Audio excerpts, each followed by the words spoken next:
easy to define. Steady living bring you peace of mind. But would you ever trip my line? Steady living, a change of lifestyle. Steady living with my body. I am now open to general gardening questions. Yes. Is there an inexpensive way to make a little small, or to buy a small greenhouse, a little small greenhouse to take care of vegetables, that kind of thing at this point?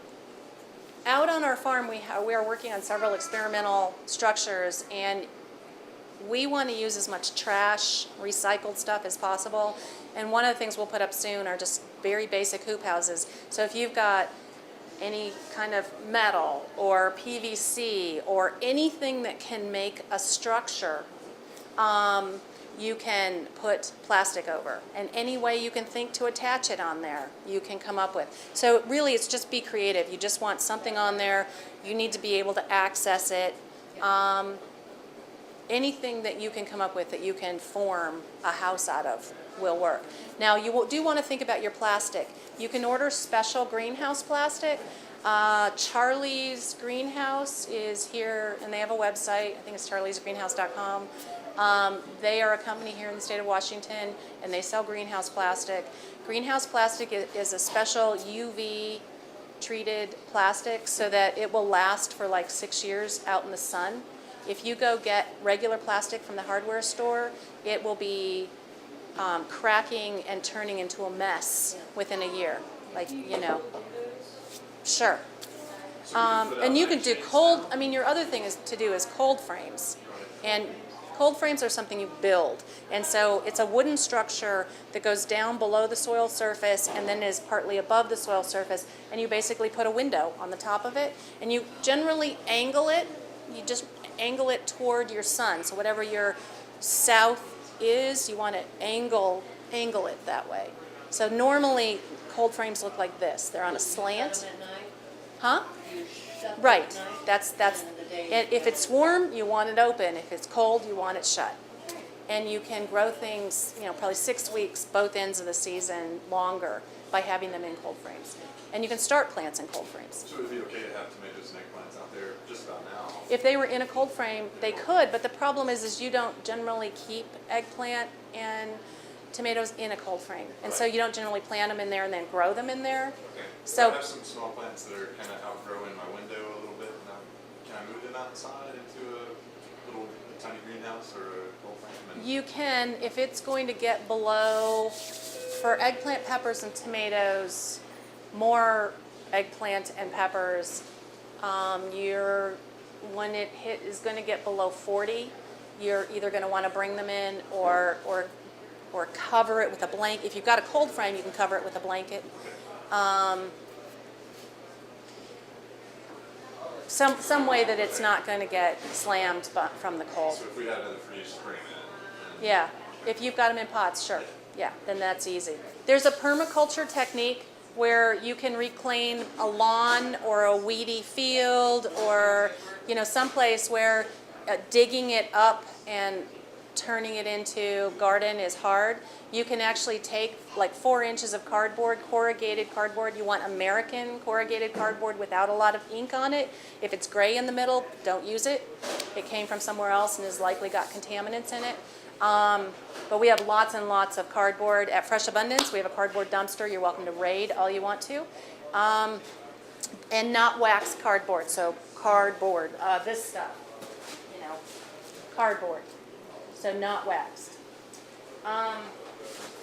You take it, if you have a lawn, you may want to take just the edge of the lawn where it meets like a sidewalk or an area that's not going to be covered, like maybe 8 inches in, you will want to dig up a perimeter. But other than that, you put 4 inches of cardboard down and 8 inches of compost or topsoil or something. You can plant in directly right when you do it. You don't have to wait any amount of time. What's going to happen is the microbes are going to eat the cardboard, they're going to eat the lawn, and all of it just becomes soil. These things, I did that in my front yard, and all of these things that you see were planted in that way. and the roots go, the cardboard gets wet, it rips easily, the roots go down through it, the bacteria eat it, and you did not have to do the labor of taking up your lawn or field. There are a lot of ideas about what should and shouldn't go in compost. Pine needles, there is a wives' tale that they're too acidic. Pine needles are not that acidic. They won't hardly affect the pH of your compost at all. Pine needles are great to use as dressing, compost them, you definitely can use them. People think that you can't put in meat, dairy, eggshells. There is a place on the west side, I don't know if they're still doing it, but they were a chicken processing facility, and so the chicken leftover parts, the bones and stuff that were left over from the processing, they layered them in sawdust and actually composted them. The thing that is an issue with meats is that you're going to have critters. And so that would be your reason for not throwing things in your pile. They're going to break down.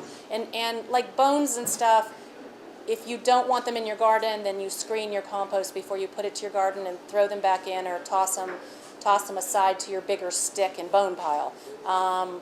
That'll take a lot years to compost. And if you don't care, it really doesn't matter if they land in your garden. So you really can compost anything. Don't compost near your house. The vermin like to eat this. You'll find your neighborhood dogs, skunks, raccoons, mice, finding that as a food source. And so you'll want to get that far away from your house so that those friends are not then trying to live with you. Yeah, you can compost just about anything that's not toxic and that is going to break down. And yeah, I do the same thing. So you sweep your floor and just toss that in the compost instead of into the garbage. Saving seed.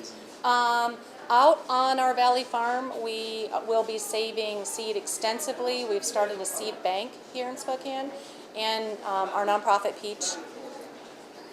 And tomatoes have rules that are, if it's a tomato, you have tomatoes that have different kind of leaves. So you've got tomato leaf, and then you've got potato leaf tomatoes.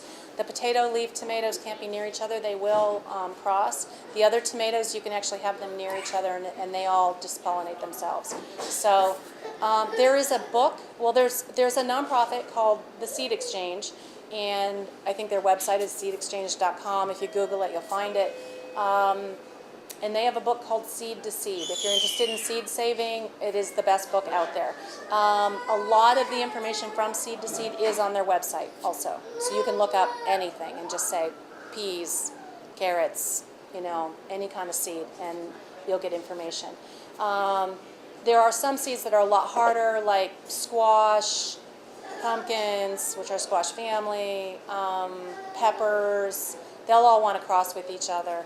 And so you have to do other techniques and separations and cages and all kinds of things to save those seeds. One seed exchange per season. So we did a seed exchange in February, and we'll do a seed exchange next February. So save your seeds. And those can be seeds you bought or seeds that you're going to harvest. And we also teach how to save seeds. We do a pretty extensive class at the Seed Exchange about seeds, but we also trade seeds amongst ourselves. Seed saving is really, really important. Oh, thanks, guys. Thank you for being here and learning to do this and go grow food.